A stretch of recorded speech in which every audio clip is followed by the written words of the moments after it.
presented by MRS Music.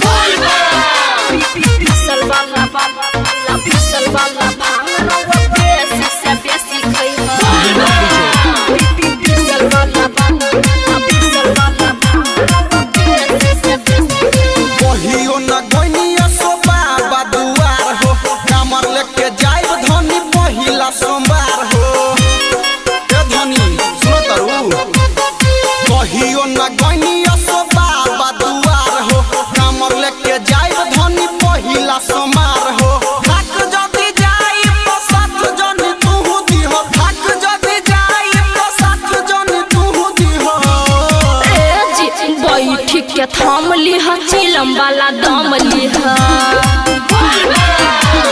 सुनी ना पिसल वाला भांग रवा बेसी से बेसी खइह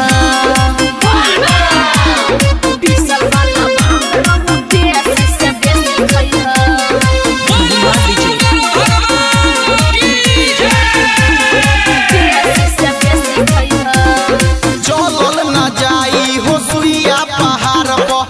मन हवे न संहार राजा काहे के डरेला न मनवा में आशा धरेला भीड़ जदी होई तो छोड़ के न चल जइहो भीड़ जदी होई तो छोड़ के न चल जइहो ए जी बैठ के थम लिह चिलम वाला दम लिह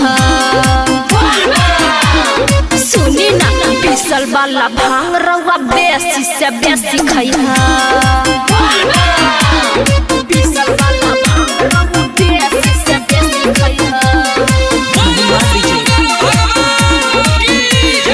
बेसी से बेसी खइह साथे साथे तू धरा दीह जल हो भांगे धतुर या चढ़ाई बपल हो बाबा के मन में रखा हो रोशन एते नहीं झांका हो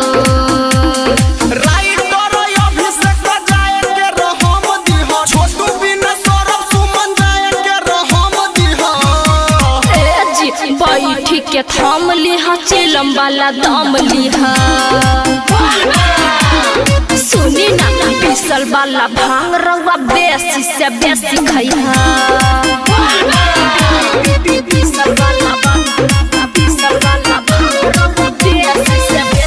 ठीक बा चलो चलो तानी।